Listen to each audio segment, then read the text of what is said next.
Dictation start होगी 5 second बाद। Start.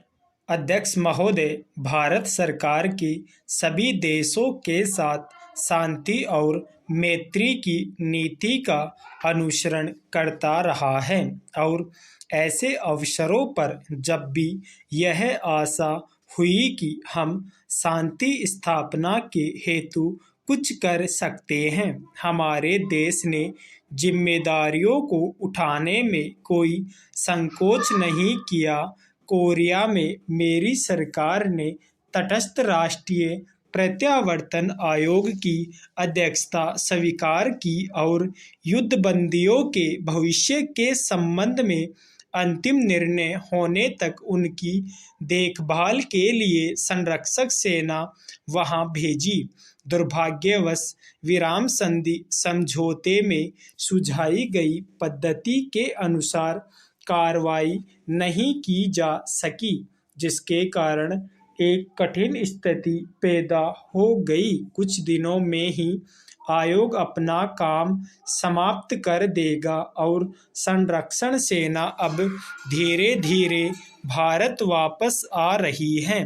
Korea में प्रमुख विवादाग्रस्त प्रश्नों का अभी तक निपटारा नहीं हुआ है। मुझे पूर्ण आशा है कि संयुक्त राष्ट्र संघ की महासभा में अथवा कहीं और इन आवश्यक मामलों को सुलझाने का शीघ्र ही प्रयत्न किया जाएगा। आप सबकी ओर से और अपनी ओर से मैं कोरिया में तटस्थ राष्ट्रीय प्रत्यावर्तन आयोग में अपने प्रतिनिधियों और संरक्षण सेना के अधिकारियों तथा सिपाहियों की इस बात के लिए प्रशंसा करना चाहूँगा कि उन्होंने एक कठिन और नाजुक काम को बड़ी योग्यता तथा निष्पक्षता के साथ निभाया। पैरा विदेशों से भारत के संबंध मैत्रीपूर्ण बने रहे हैं, यद्यपि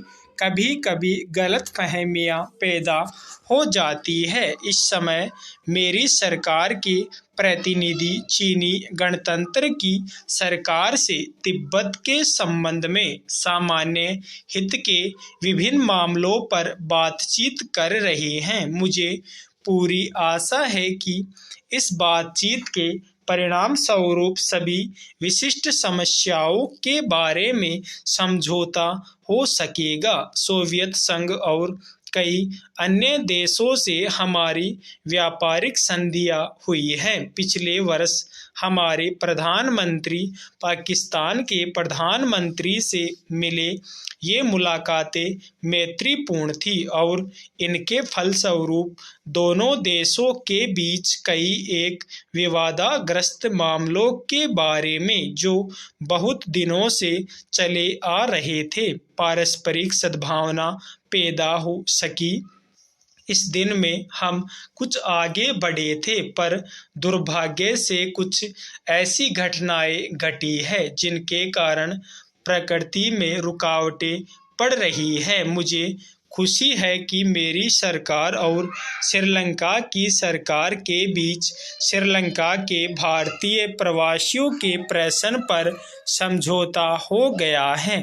इस समझौते द्वारा उक्त समस्या का अंतिम रूप से निपटारा नहीं होता, परंतु उस दिशा में यह पहला कदम है और समस्या के हल के लिए गंभीर प्रयास है, इसलिए मैं इसका स्वागत करता हूं।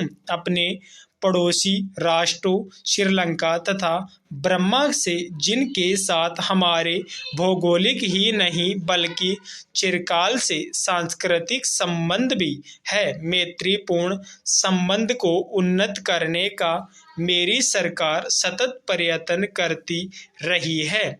पश्चिमी एशिया के देशों और मिस्र के साथ हमारे संबंध मैत्रीपूर्ण और पारस्परिक सहयोग के रहे हैं। सूडान के निर्वाचन आयोग के अध्यक्ष के रूप में हमारे मुख्य निर्वाचन आयुक्त की सेवाओं की प्रशंसा की गई है और चुनाव व्यवस्थित ढंग से संपन्न हो गए हैं। पैरा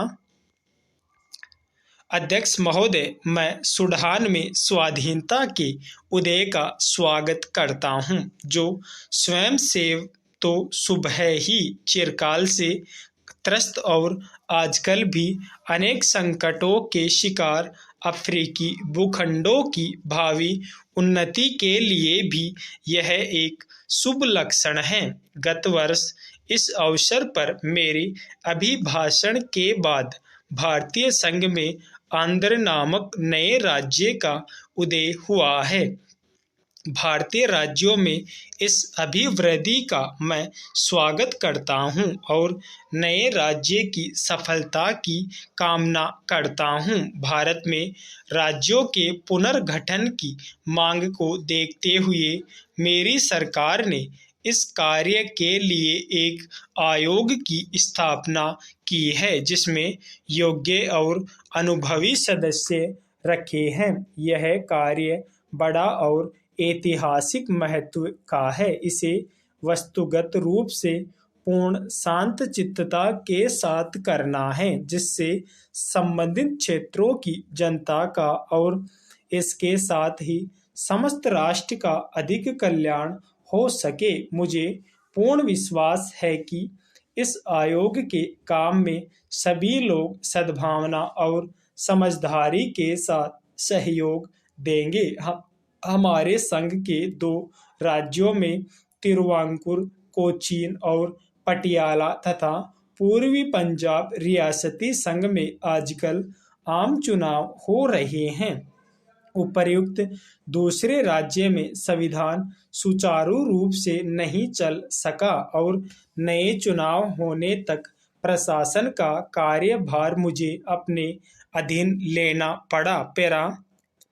हमारी प्रथम पंचवर्षीय योजना की आधी अवधि समाप्त हो चुकी है। कुछ मामलों में प्रगति इतनी अच्छी नहीं हुई जितनी हम आशा करते थे, परंतु कुछ अन्य मामलों में महत्वपूर्ण प्रगति हुई है। सामुदायिक योजना कार्यों के कार्य में विशेष रूप से उन्नति हुई है और राष्ट्रीय विकास कार्य में भी, जिसका श्री गणेश अक्टूबर 1953 में हुआ था, संतोषजनक उन्नति हुई है। इस कार्य में जनसाधारण का योगदान बहुत उत्साहवर्धक है। इस कार्य का यह पहलू बहुत ही आशाजनक है। यद्यपि औद्योगिक उत्पादन में और कई एक दूसरे क्षेत्रों में विशेष प्रगति हुई है, फिर भी व्यापक बेरोजगारी की सरकार मेरी सरकार के लिए चिंता का विषय है। लोगों को अधिक रोजगार दिलाने के उद्देश्य से योजना आयोग पहली पंचवर्षीय योजना पर पुनर्विचार कर रहा है। साधारण आर्थिक स्थिति में बराबर सुधार हुआ है। 1952 से 53 में अनाजों का उत्पादन उसके एक वर्ष पहले की अपेक्षा 5 लाख टन अधिक हुआ है और इस वर्ष की स्थिति भी अच्छी है। खाद्य की स्थिति में सुधार बहुत संतोषजनक है और देश इस दिशा में आत्मनिर्भरता के लक्ष्य की ओर तेजी से आगे बढ़ रहा है। औद्योगिक उत्पादन में विशेषकर सूती कपड़े, कागज, रासायनिक पदार्थ, बाइसिकल, नमक और बहुत से इंजीनियरिंग संबंधी उद्योगों के क्षेत्र में उत्पादन काफी ज्यादा होता रहा है। औद्योगिक उत्पादन की सूचक संख्या बढ़ाकर 1953 में 1345 हो गई, जबकि 1952 में वह 129 थी। युद्ध के बाद से हमारे औद्योगिक उत्पादन का यह उच्चतम स्तर है। इस्पात उद्योग के विस्तार और इस्पात के एक नए कारखाने की स्थापना के संबंध में इस समय अंतिम कार्यवाही हो रही है। पटसन और चाय उद्योग अब अच्छी स्थिति में है। स्टॉक डिक्टेशन अच्छी लगे तो कृपया चैनल को लाइक और सब्सक्राइब जरूर कर दें। धन्यवाद।